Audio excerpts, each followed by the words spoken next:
another day.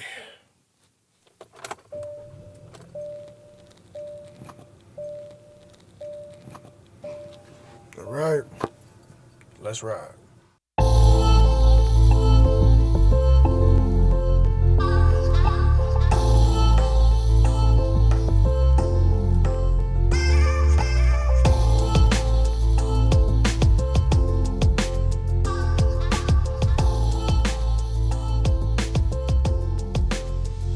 All right, man, here we go. Number 62, I think. No Playing This Ride, hosted by Blackout every Monday on Mad podcast platforms. A lot. How y'all doing? Hope y'all good. I know y'all can't answer back.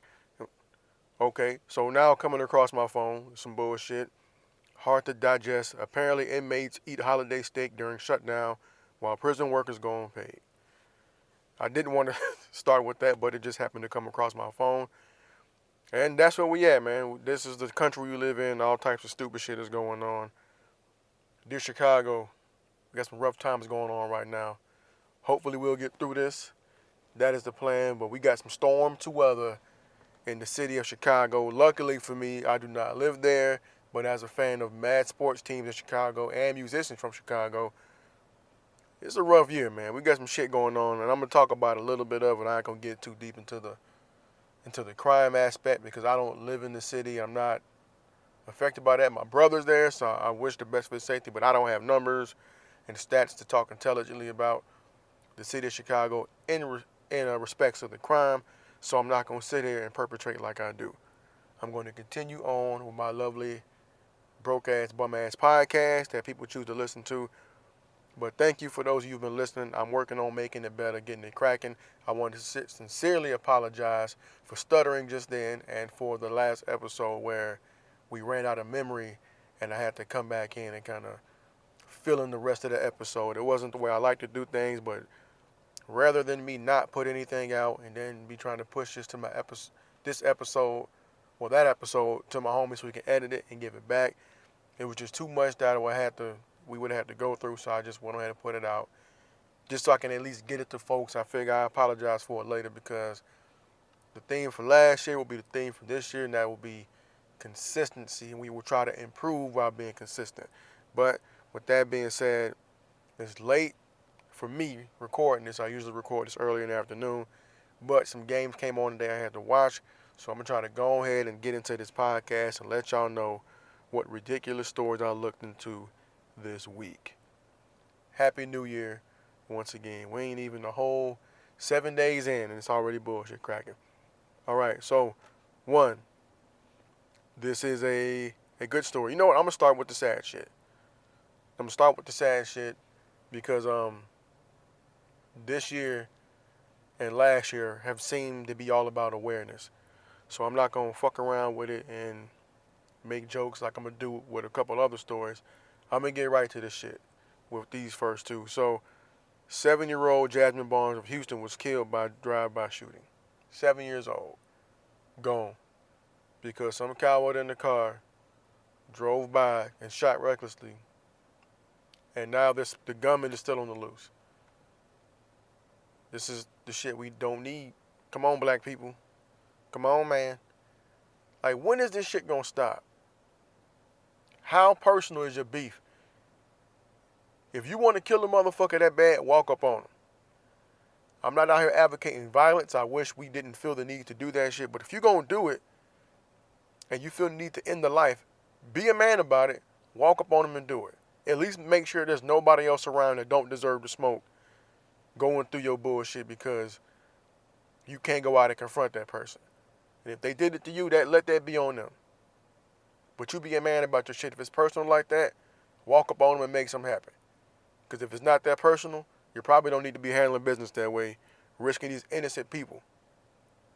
Because you can't get out your motherfucking car and approach somebody, or you let a problem get to that point. And I understand when you in areas with limited resources and there's a history of bullshit there can be problems. But I've had problems with people that even people I work with that I had to see every day I didn't like. But you know what? I manned up, had a conversation, killed the shit. You would be surprised what can happen from a conversation. And I know all wounds and all discrepancies with other people ain't the same, but at some point somebody has to stop the cycle. You can either continue to be violent and bring violence back upon yourself, your family, and people that are close to you, or you can find a way to change shit. So you can either change for the better or wallow in the same bullshit. That's a problem in the black community. I'm gonna be real about it. We get comfortable with shit and we keep on going. We should never be comfortable with the loss of life.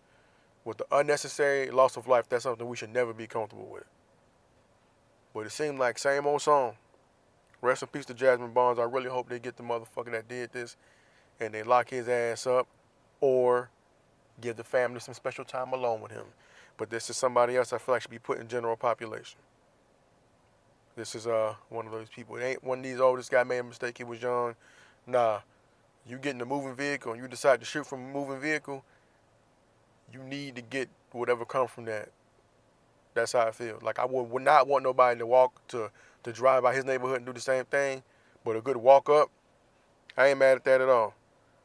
Contradicting myself from earlier, but that's how I feel. That's some senseless violence that didn't need to take place. In other unfortunate baby-related news, a Wisconsin woman, a babysitter, she's going to face first-degree murder charge after apparently she was babysitting this woman's child, this woman's son. The woman came to pick him up. It's cold. It's Wisconsin. She had the baby bundled up. The lady took the baby back with her to the laundromat. Her baby was sleeping. She went to check on the baby, realized the baby was cold and unresponsive. Her sister called 911. Apparently, the woman who babysat her child killed the child, pretended the child was asleep when the mother came to pick it up, and then gave this lady her son and I guess went about her business like nothing happened. So the police are saying that the baby, during the autopsy, they found evidence of blunt force trauma. So she probably got mad at the little boy for crying or some shit, which we hear about happening all the time, and hit the little boy, and she wasn't watching the little boy, and he fell and hit his head or something, and ended up passing away. And instead of owning up to it like a responsible adult, like being a woman and understanding how this would affect this lady, she decided to put it off on this woman and let her go thinking her baby was asleep. And the whole time the baby been dead. So she rightfully is facing murder charges. I hope they give her ass the death penalty because that's foul. That's foul. Not only for you to, number one, kill the child, which is, we all know, very wrong, but to put that off on the mother like she had something to do with it or that the child died of her care is fucking despicable. You need to be hit with every branch off the biggest tree you can find. I hope they lock your ass up and make you sleep on a bed of cactus needles, you raggedy motherfucker. And I meant to put her name in here, but I didn't. But yeah, that's a dirty motherfucker. This happened in Wisconsin. I think what I'm going to start doing going forward is once I get these stories, I'm going to share them on the No Playing This Ride Facebook page so people can go back and read it. So you know that I ain't just talking shit. And it ain't just me capping.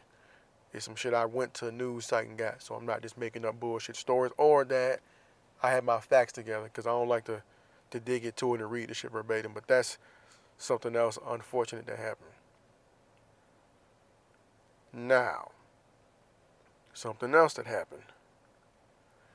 Something terrible. Something ridiculous. Like this is one of those things you hear, you be like, nigga, you fucking with me. There's no way in hell this happened. Unfortunately, in my hometown of Jacksonville, Florida, this happened. So a man was beaten to death by a masked man armed with a gun at a laundromat on Jacksonville's south side. The violent act happened on Christmas Eve morning at the Coin Laundry on Beach Boulevard near Cortez Road. The Jacksonville Sheriff's Office said they responded to the 36-year-old Roderick Stephen Hines on the ground with a gash in the back of his head.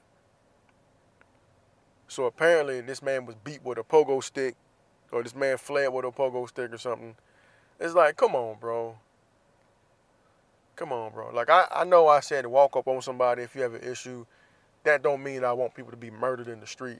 Like, this is ridiculous. You beat the man with a goddamn pogo stick? I don't get it. I really don't get what's going on. Especially, like, that location. I'm familiar with other neighborhoods. I don't want to put out there. Probably said it before, but like I'm familiar with other neighborhoods in the city having issues. I know Beach Boulevard ain't just 100% cakewalk, but that just seems a little extreme for that area of the city.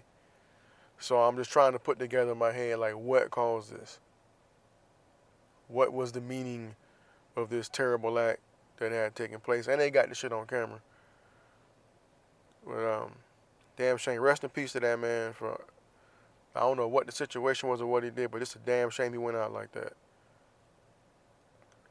A little lighter news. A woman in North Charlotte was getting attacked. This man tried to put her in his car in the North Charlotte area. The woman fled and she ran into a karate studio asking for help. The guy then followed her in there. The guy that followed her in there left on the stretcher. Because when he went in there, the karate instructor put something on his ass and fucked him up. Rightfully so. So in all the bullshit, there's a silver lining, man. The man got what he deserved and he's going to fucking jail. That's great. That's really great. And I'm glad that happened to him. That's a lesson for you. That's karma coming back and biting you right in your ass. You out there doing some shit you ain't got no business doing. And then you run into the karate studio. I don't know what he was thinking about. Like, at that point, you lost, bro. You out there hunting, trying to get your prey. The prey got away. You go on somewhere else, try again, or don't try again. Like, don't do that shit no more. That was your one. You tried and it didn't happen for you. You got away scot-free. Go reevaluate your life. Stop trying to steal human beings like a jackass. Go sit the fuck down somewhere and figure out life. Nope, you run right into the karate studio where people break boards with their bare hands and feet. And you got them, they broke your ass. That's what you get. Stupid son of a bitch. Yeah. I don't know, man. It's 2019, man. 2019, it's the beginning of the year. And it's already stupid shit like this going on. Man. Another bit of good news.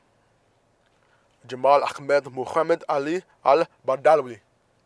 I don't know if I said any of those names right, but that is apparently the name of the man who was partially responsible for that USS Cole bombing that killed 17 American sailors. This man has reportedly been killed in an airstrike. Kudos for whoever was in charge of that. Thank you for getting this piece of garbage off our planet. I'm glad. I hope they got everybody involved by now, but that's a real big win for the U.S. And that's really all I got for anything international. That's pretty much it, man. They fucked homeboy up, and I hope anybody involved with that is either dead or in prison, because that was a terrible situation that happened to those guys. Just being out there in the water. I mean, you out there floating, you don't know what to do. You got to wait on somebody else to come respond and help you out. You don't know if your ship's going to sink. So for them to come up there and do some old cowardly shit, blow a hole in there, it was like, that's good. I'm glad his ass is dead. Hope anybody that's responsible get that work too. I do have a question though. For anybody that listens to this, my question for you is, and this is shifting more towards American politics, Rashida Tlaib, I think that's how you say her name, versus Old 45. Now this young woman was speaking in reference to Old 45 and decided to say the words, we're going to impeach the motherfucker. And that lit people up. People got upset. She's a senator, newly elected, and apparently the people on the right did not like what this woman coming from the left said. My question to you and anybody who hears this shit is, what's the difference? Shithole country, bomb the shit out of them, grab them by the pussy. What's the difference? Really, like I would like for somebody to inform me on what's the difference between somebody who speaks their mind, who doesn't hold back, who's raw. Is it refreshing? Is it new? Somebody who doesn't follow the rules? What's the difference? Why are people so mad? Why is this even a big deal? She's just talking like the president. I'm trying to figure out why people are mad.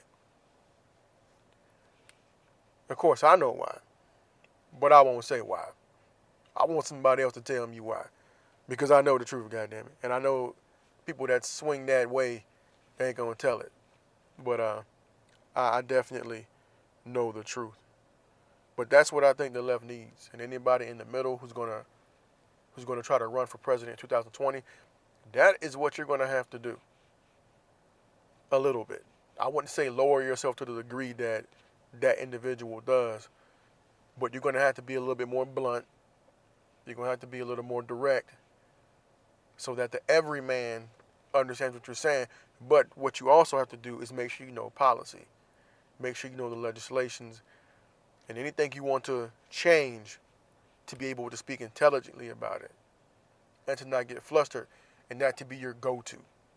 Now, if you can maintain that balance in between, I think you're golden. But if you can't, you're just gonna look like you're ripping off somebody that's already trash, and you don't want to do that. That ain't something you want to do. But speaking of trash, let's continue with this. And I wonder how people sleep at night. I know I say this a lot, but it never really computes with me how people sleep at night, knowing what's going on. And now I'm talking about this wall. I talked about it a little bit with the homie on the last joint about the border wall, about the tantrum being thrown.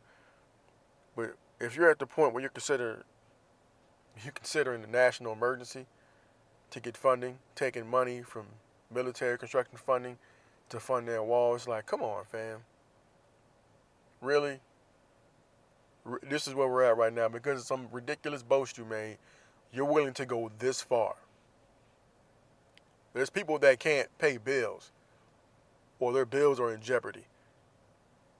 Even despite, I know you're supposed to have a certain amount of money saved up in case of hard times. That's fine. I get that. I get that logic. I understand that statement being made because as an adult, you should want to save some money just in case something happens. But if you're securing your job and you depend on that job, there's no reason why you should be going without pay over this shit. Over this because somebody's throwing a tantrum and then wants to place all the blame on the other side. This is something that you said you would do and take the blame for. But all of a sudden, when that fire gets a little bit too close to your ass, now it's everybody else's fault. And now you're prepared to go all the way. This shows me that you have nothing else. You so worried about the other shit, you got to throw this out there as a distraction piece. And you're going to live comfortable. That's fine. But if you're not going to pay, just don't pay anybody. If you're not going to pay them, don't pay anybody. Don't pay yourself. Don't pay your staff. Don't pay anybody in fucking D.C. till the shit gets figured out. If we going to do it across the board. And I know that's going to affect a lot more people. But if you really want to prove the point, prove that point. Do it. Over something so goddamn stupid. Something that you lost on a long time ago. And they're not going to be, like I said last week, they're not going to be. They're going to let you continue to look crazy. And then they're trying to pass bills for other departments that don't have shit to do with the wall. And you still fucking off. And if you don't believe me, I've already shared it to the No Playing This Ride Facebook page. But Chris Wallace of Fox News already interviewed Sarah Huckabee Sanders about it. And basically fact-checked her and poked holes all in her shit. Like, if you want to talk about it and have an explanation why. Or continue doing what you're doing. Continue doing what you're doing because that it don't affect you and you don't care. You just want this win that I don't think you're going to get.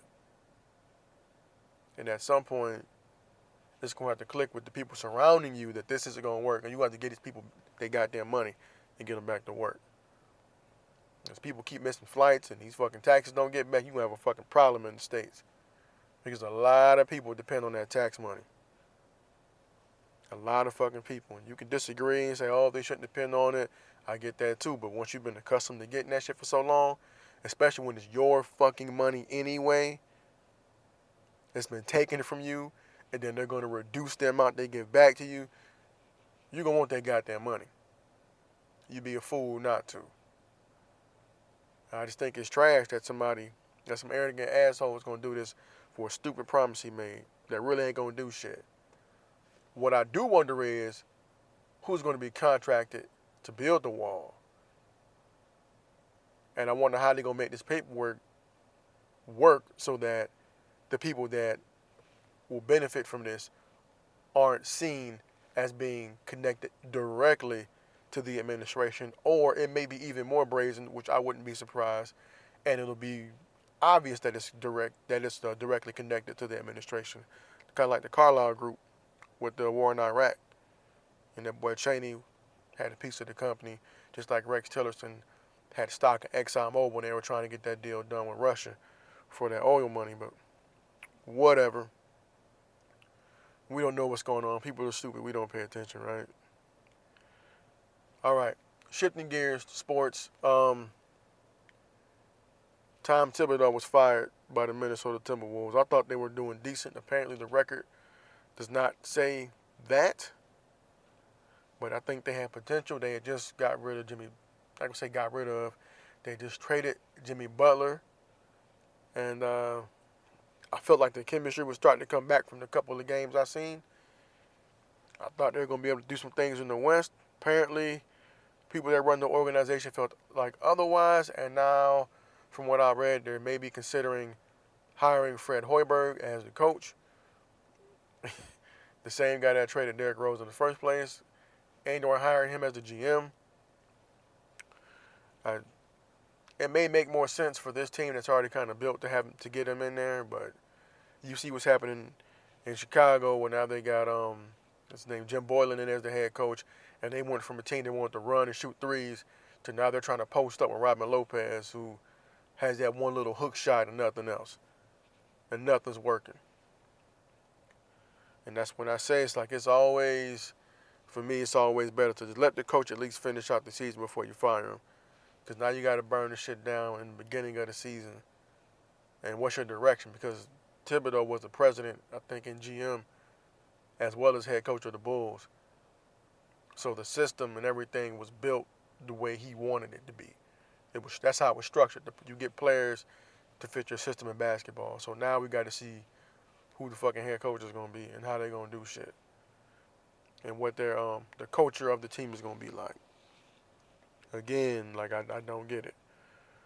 But and more terrible Chicago news. Goddamn, what's his name? Cody Parkley. Sorry, is on Twitter getting his ass roasted right now because this motherfucker missed the field goal that had to put the Chicago Bears in the Elite Eight of the NFL playoffs. Then they proceeded to show a highlight reel of this motherfucker hitting the uprights. He hit the uprights 4 times in one game, then another time another game, and then this last game, just couldn't get it through the uprights. And for me, I'm sitting there watching the game, and I knew they were going to call a timeout before with the kick. Everybody in the fucking stadium knew that. So they go through the motions like they call it right before they snap the ball. He kicks it anyway. Ball goes through the uprights. Everybody's happy. They know the timeout's been called. But this is the thing about it that pissed me off. Like, it gave everybody a bunch of fucking false hope. It's like, oh, he's got this. He's going to knock this out. Because when he kicked it through, I was like, why the fuck did he do that? Like, I would have rather him just stopped his whole motion. I understand it's kind of like a practice kick, but nah, like, because in my brain, it's like, don't set me up for that. Because now me seeing that, the next kick, oh, that's a layup. You got this. What's this motherfucker do? Next play. Boom, right off the upright.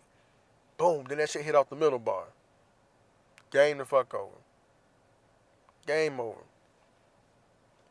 And when I tell you Mitch came back out that bitch dropping dimes, trying to get them boys in field goal range, fucking Tariq Cohen had a dope-ass kick return that got them close.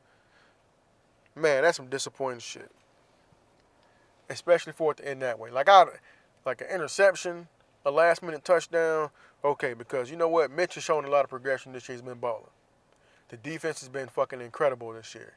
And for the game to end by the fucking kicker not doing his goddamn job,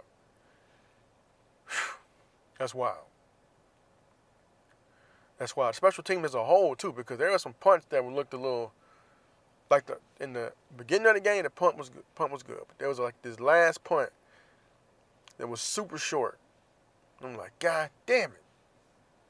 Because even if, I can't remember if Philly scored off of that, but even if they didn't score, you still flip the field. And now you got to work harder to get to their end zone than you would have. Because they're in a good position. They can drive further into your end zone. So when they punt, if you look at football, it just makes sense. For this shit to end on a goddamn field goal, a missed field goal, within his range, when he's talking about he's good for 53, you missed from 43 after just making one that didn't count, oh yeah, you better clean out your locker today. They got every right to let your ass go. Because it wasn't just this game, it was games before. They got every right to let his ass go, and I hope they do. I'm mad right now and I'm petty. Get Parky the fuck up out of there. And then, like I said, it's been a kind of bad run for Chicago. Past few days, Blackhawks ain't really doing good. Baseball season ain't started yet. The Bulls ain't shit right now. The Bears is fucking lost. And then,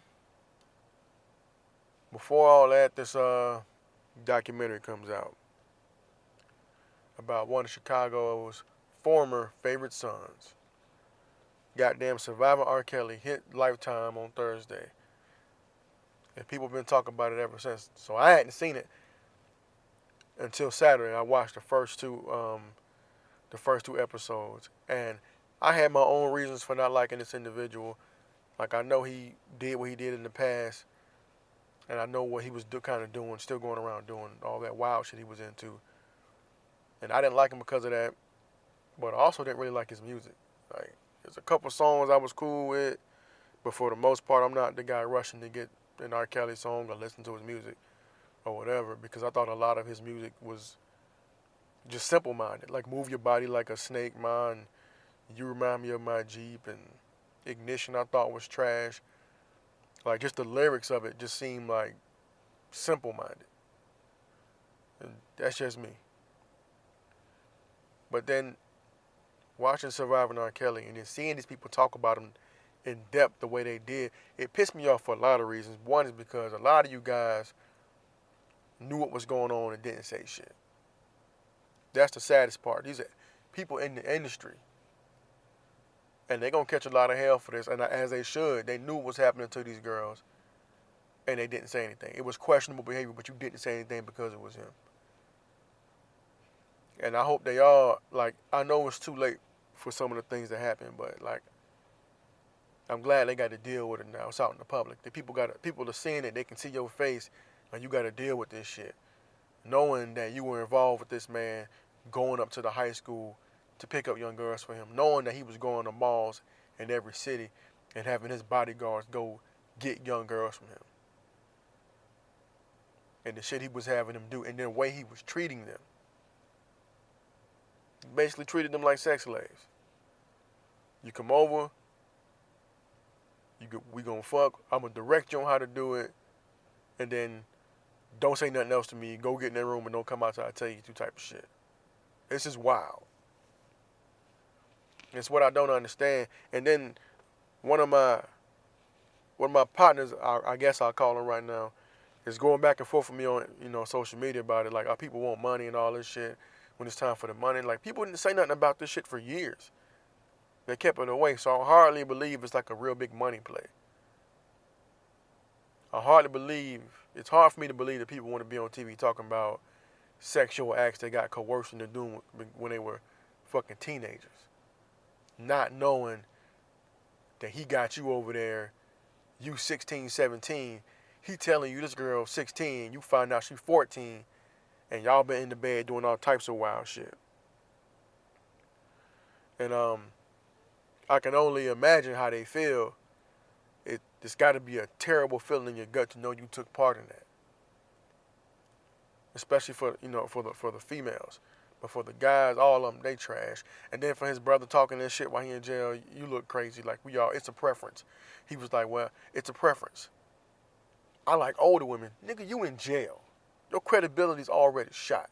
The fuck are you talking about? You can't stick up for your brother doing this shit.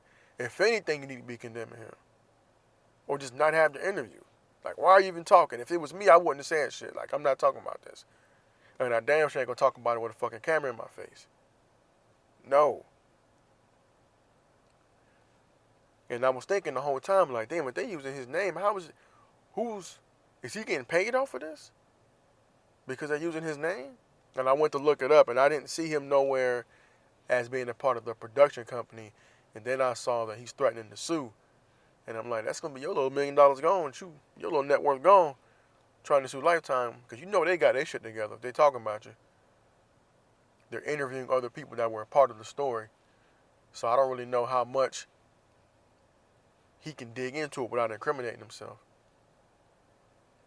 And defamation of character. You've been tried in the court of law. This is public knowledge. As a matter of fact, it's public record that you was out here fucking with these girls. Or at least been accused and went to trial for it. You might as well hang that one up, player. But yeah, man, he's a piece of shit. And it blows my mind the people that will get behind. I'm still going to support him. This, that, and the third. It's wild that more people, more black people were willing to support R. Kelly in his dealings with young black women. More people were mad at Kanye West for his political thinking. And I don't agree with Kanye West at all with this shit. They were more upset with Kanye about his political views than they are with R. Kelly about him basically raping these young girls and locking these young girls up and treating them like shit. You more in line with somebody that directly violated young black women than you are with somebody over some political views. Somebody who created a space for creators in Chicago. And who's misguided in what he says. I think a lot of things he says is misguided or he's not articulating them properly. But he at least is talking about trying to make shit better for people. But y'all would rather stand with R. Kelly. It don't make any sense to me. It's something you can't say. You can't say Black Lives Matter and then support R. Kelly and still listen to, like, nah, I'm not doing that with you.